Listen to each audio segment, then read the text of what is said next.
Hey there, y'all, and welcome to today's Daily Down and Dirty. My name is Fairlight. Welcome to Airy Fairy Tarot. All right, the message today is about rhythm and flow. I asked my new Oracle deck if they had any messages starting the tarot reading, and we got, I love this, we got Keeper of Dance, we got Keeper of Pace, and then we got Keeper of Follow Through. So I'm not going to read the book because so many different cards came out, but that we've got dance and pace. So that does speak to rhythm. There's some sort of a rhythm. There's some sort of a cycle that I would like to say that's being initiated. We did just with that new moon have the new Chinese year of the snake, and it feels like it's time to shed the old skin. It's time to get moving. It's time to recognize what you're leaving behind and the strength that you have by release so that you can move forward with greater clarity. So let me take a drink. So that's mostly with the Keeper of Dance and Keeper of Pace. Also, what I really liked about the message in the Keeper of Dance is that it's time to dance. And it's not meant to just dance because you're celebrating anything. Sometimes it's because you're celebrating that you're alive.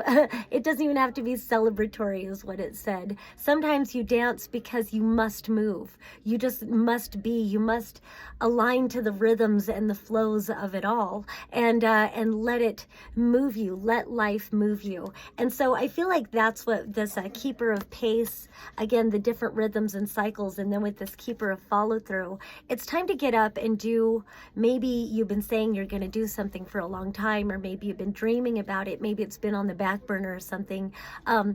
I noticed with a lot of my readings today, there was a recurring theme about having your own back. And so while I'm not sure that that's really shown here in the tarot, I just want to throw that in, that sometimes you need to prioritize yourself and have your own back by following through on the things that you really need to do to start manifesting what you have been dreaming of. And sometimes it takes hard work, and none of us likes that. No. But then I feel like that message of the Keeper of Dance, it reminds me of that Alan Watts talk. I wish I could remember the eloquent way that he says it, but it's like, it's doing what you love so much that you're doing the work, your soul's work, and then realizing it's play. And so it's like if you, say you're a writer, say you want to have a YouTube channel. I know this is definitely kicking me in the butt to get started on more YouTube content that I want to make. So whatever it is that something is telling you, you need to do that thing, you need to do that thing, fucking do it, but do it like you're dancing. All right, so then we've got, and I love when the tarot just picks right up after the palm or the oracle reading. We've got the Knight of Swords. I'm just going to take it one by one, I think.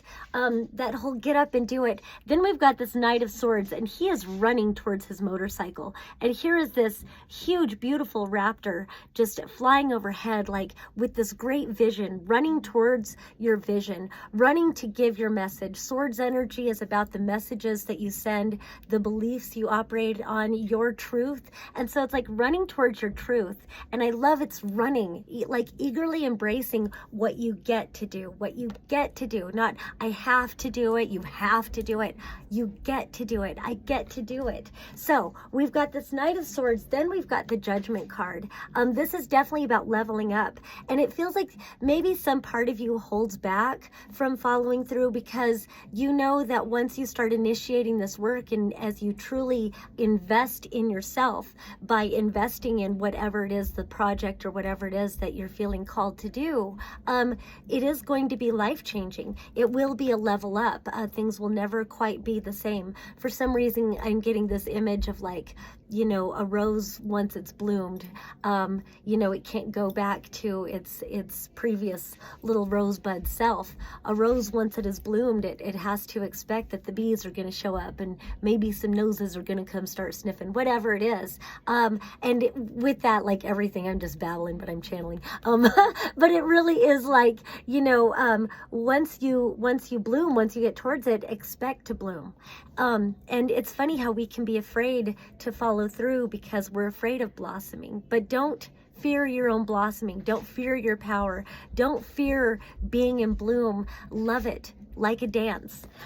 Then we move over to the Knight of Wands. I love that we have the Knight of Swords and the Knight of Wands. Air energy, fire energy, both those very action-oriented masculine elements. So the Knight of Swords, the Knight of Wands, and I love that she's got a drum. Here we're talking about the rhythms and the flows of life and really dancing to that rhythm, stepping up to the new cycle that's beginning for you. It's really time to take action. And then we've got this Five of Wands.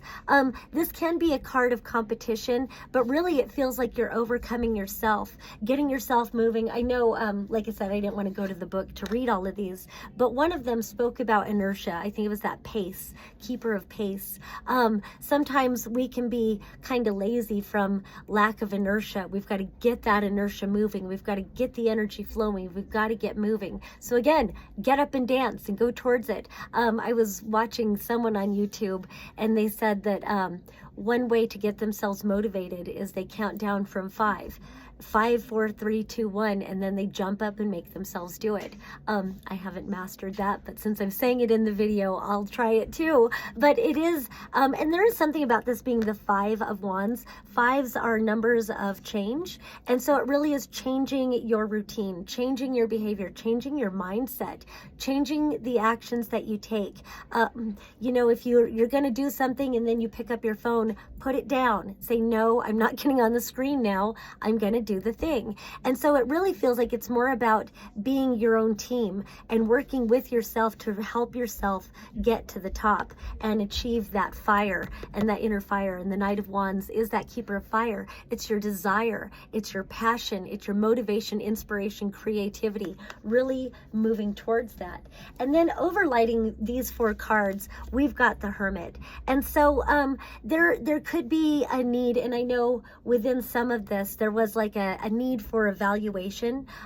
Some of the things that you feel guilty about doing, maybe it's been so long and you've had enough distance from it that now you see it's not really something you want to do. Maybe there's something else you want to do now.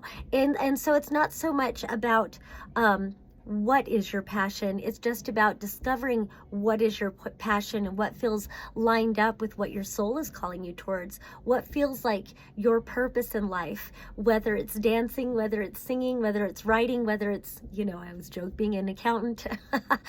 Some people are passionate about numbers, you know, whatever it is, studying the stars, chaining yourself to forests, whatever it is, activism, shining your light brilliantly. It's just about getting up and making the thing happen. Do your art, go for the run, climb the mountain, whatever the fuck it is that is compelling you forward, but then also contemplating about what do you prioritize. So maybe there's 10 things you want to do, you know, it's a bucket list or whatever it is.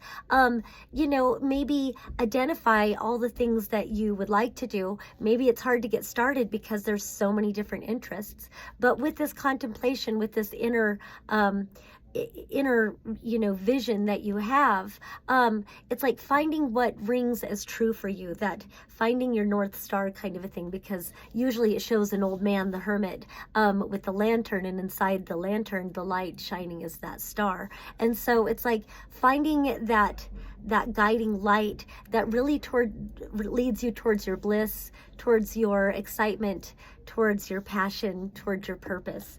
And then we have, oh, well, both of these cards wanted to come out. We've got the Nine of Pentacles, which is about independence. It's about abundance for sure. It's about cultivating your garden. She invested in herself. She cultivated that garden. She was disciplined. She was patient. She didn't need instant gratification. She trusted that as long as she was investing in herself, as long as she was cultivating those seeds that she had planted, as long as she was nourishing herself and her life and her passions, that eventually they would bloom. And so this is about abundance. It's about independence. It's about being self-directed and really manifesting that which you put your energy towards. Behind behind that, we've got the Two of Swords. I wasn't expecting this to come with this one, but it really feels like it's saying just decide. Sometimes, you know, again, I think lists help a lot. I have a friend, I remember one time he cracked me up because he was saying, well, I need to do this and I need to do this. And then he stopped and he went, let's make a list. So, you know, but I'm a big fan of lists. I like making little boxes and checking them off. I've heard that can give you a little dopamine hit. So, but take the blinders off. You know, a big thing with the blinders, it always feels like sometimes we are defaulting to what's expected of us, or defaulting to what would be looked at with approval. Fuck all that. Take off the blindfold, get a clear vision of what it is that you truly want in life. What excites you? What are you passionate about? What are your true desires? And take those blindfolds off, and then set the intention. Make a decision. This is what is the most priority right now. And it can be 3 different things. There's, you know, 7 days of the week and whatever. The sun's always rising and the sun's always setting. And so it's not about anybody else's timeline. It's not about the calendar. It's not about, unless, you know, you're literally planting a garden, then I guess that's more about the calendar. But it's really more about attuning to your own frequency. It's really about lining up with your own divine timing and honoring the cycles that are compelling you. It's like there's a quickening that's happening within your belly, and feel the stir, and then allow that to motivate you to really invest your time, your energy, your money, your passion, your attention, whatever it is, but really, you know, investing all of that in yourself and what you love. All right, that's all I have for today. My name is Fairlight. Thank you so much for watching. Peace and love. Until next time.